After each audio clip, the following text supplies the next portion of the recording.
Today in a video, I found myself talking about IPv6. And then I thought to myself, does everybody know what I'm talking about? What's IPv6? And what's the difference between it and IPv4? And it's more than two. So today's video is about addressing. Internet addressing and local addressing and lots of things like that. So let's roll the credits and get into it.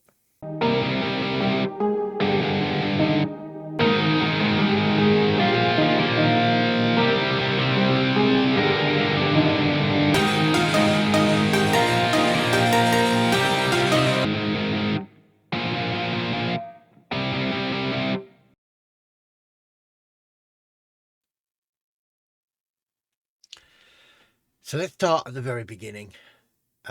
We're working with computers. Computers work in a thing called binary, which lots of people have heard of. And they know it's ons and offs or ones and zeros, because that's the way computers work. We normally use base 10. So we go 1, 2, 3, 4, 5, 6, 7, 8, 9. And then we go one lot of 10 and no units. And then we go 1 and 1, which is 11, 12, 13, 14, 15, 16, 17, 18, 19. And then we get two lots of 10 and no units.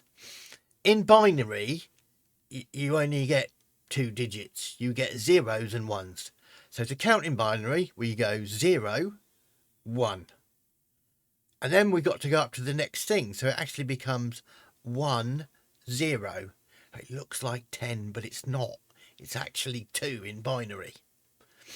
So then what we do is we go 1, 1. So one lot of 2 and 1, 1, which is 3. And then we're stuck again because we've got only ones. So we have to go 1, 0, 0. So we kind of count up like that. But can you imagine doing a long number? You end up saying 1, 0, 1, 1, 1, 0, 1, 0, 0, 0, 1, 1, 0. And you're stuck. So there's a trick. And the best way to explain the trick is to use some real numbers. So let's pick quite a big number. And we're going to pick a number that's up to 255. We'll use that number again in a bit. And what we're going to do is we're going to let's pick another number. How about 192? So remember I said binary is done up in units, 2s, 4s, 8s, 16s, 32s, 64s, 128s. So if we've got start with 192 and we take away 128, so we can put a 1 in the 128 column, we're left with 64. Our next column down is 64. And we've got to 128, so that's 1, 1, and then the rest are zeros. Easy, really? Is it really? Because we've got no units, no 2s, no 4s, no 8s, no 16s, no 32s, and then we've got 164 and 128. So 1, 1, 0, 0, 0, 0, 0, 0. Again, it's still kind of complicated to do. But there's a way of cheating. And it's quite a good way of cheating. What you can do is you can you can even split binary into groups of 4. And if you convert those groups of 4 into individual numbers, it can be used in a thing called hexadecimal. Okay, I can see smoke coming out of ears now. Hexadecimal is another one of these counting systems, and it's called base 16. So remember we had base 2 or binary, which counted to 2. We had base 10 or denary, which counts to 10. Base 16 or hexadecimal counts to 16. So we go in hexadecimal 1, 2, 3, 4, 5, 6, 7, 8, 9. But we've got to carry on. So we use A, B, C, D, E, and F. So 15 is F. 16 is one lot of 16 and no units. and then we start again. So it'll be 1 1 1 2 1 3 1 4 up to 1A 1B 1C. So it uses letters instead of numbers.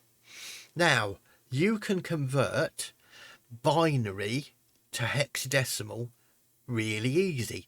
If you break the binary up into groups of 4, it becomes easier. So let's look at that 192 number, which we said was 1 1 and then kind of zeros all the way down. So the first 4 digits, the 0 0 0, which will be broken off there, that's going to be 0 in hexadecimal. The second 4 digits, where we've got 1 1 0 0. So units 2s, so that's 1 4 and 1 8. So 8 plus 4 is 12. So we can't put 12. So 10 is A, 11 is B, and 12 is C. So that 192 in hexadecimal is C0. Okay, that's the basics. Now, we're going to talk about addressing. And hopefully that knowledge about hexadecimal will make some more sense. So let's go on to addressing. So let's talk about addressing. Now we use IPv4, so IP version 4. Now that uses 32-bit addressings, 32 ons and offs, and it's this 192.168.1.1 address. And I can kind of prove that because from the maths we did earlier, one of those numbers is made up of 8 bits. Remember, we kind of got 2 bits to it. The 192 address became C0 or 8 ones and offs. And we've got 192.168.1.1. So we've got 4 of those and 4 8s are 32. So it uses 32-bit addressing, which sounds great. Except there's a little problem. And the problem is number of addresses. So with this 32-bit addressing, and I'm going to be reading this because I don't know this number off by heart, there are a possible 4,294,967. No, let's start again. 4,294,967,296 unique addresses. 4 billion addresses. That sounds good, doesn't it? Unfortunately, things took off from the internet. So in 2011, we run out of addresses. Hang on, Martin. We run out of addresses. So how's it still working? Well, as normal, computer people made it work. We cheated. Now, you've heard me waffling about 192.168. Funnily enough, that's the same address that you've got on your computers.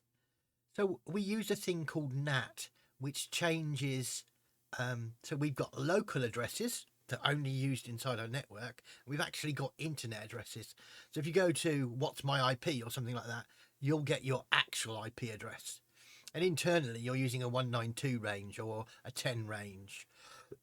And that's how we cheated. But it's still a cheat. So with IPv6, the address range is 128 bits, not 32, 128. So we've got a few more addresses. I have heard it's 10 addresses for every square meter of the whole world, including oceans and everywhere. So quite a few. So the internet is slowly converting things to IPv6. It's not a mass rollout. It's not happening everywhere.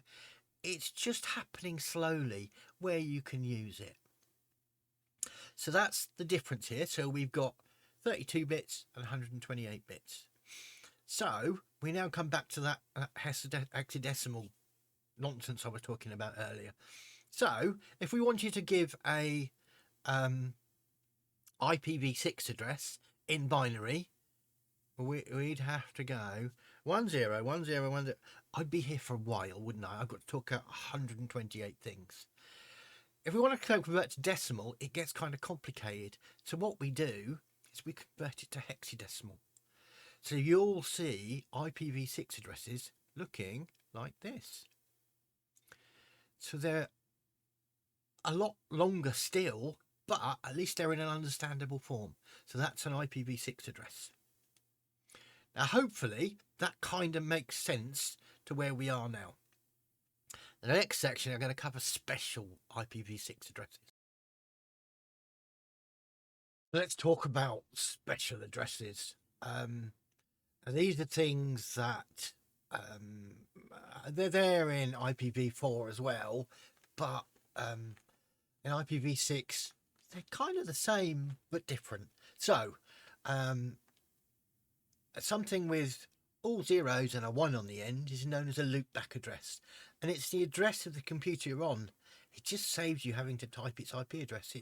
It's called a local link, or sometimes called home, which is my little joke in the title of this. So if you want to go home, you have to go to 0000001. You've then got local link addresses. Now these are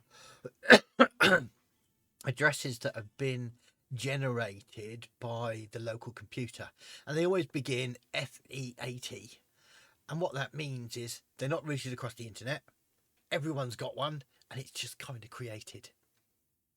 There is another type of special address called IPv4 mapped, which has got FFFFF as its one of its octets. Octets isn't the right word, but what that means is it's mapped to an IPv4 address. It's kind of used to translate, so you might be using that internally. So those are the three main types of addresses.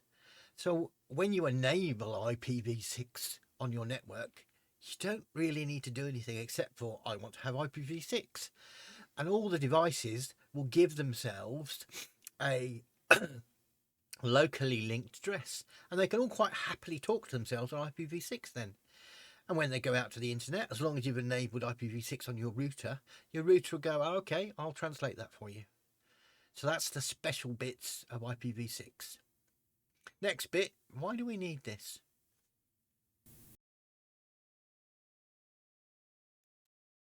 So why do we need IPv6? Well, one word, perhaps two, matter. Not matter and thread, if we're being honest. Matter and thread are new protocols. So funnily enough, they only work on IPv6. So without IPv6, matter won't work. There'll be a video coming out soon of somebody trying to implement matter and going round in circles until they switched on IPv6. So you need, if you're ever going to go anywhere near matter, you're going to need IPv6 switched on. You can check it by running ipvconfig, and you're looking for those numbers that I mentioned. So the FE and the FD numbers, and your colons to split things up. If it's running IPv6, you'll see those numbers. If it's not, you won't. Okay, let's wrap up this video before you all fall asleep. Hopefully this will be of some use, especially when it comes to it's not working. When matter's involved, it's probably because IPv6 or a host of other reasons, but IPv6 is the first place to go. If you could like and subscribe, that would be great, and I'll see you on the next one. Unless you want to watch this one, no, this one, or this one. See you on the next one.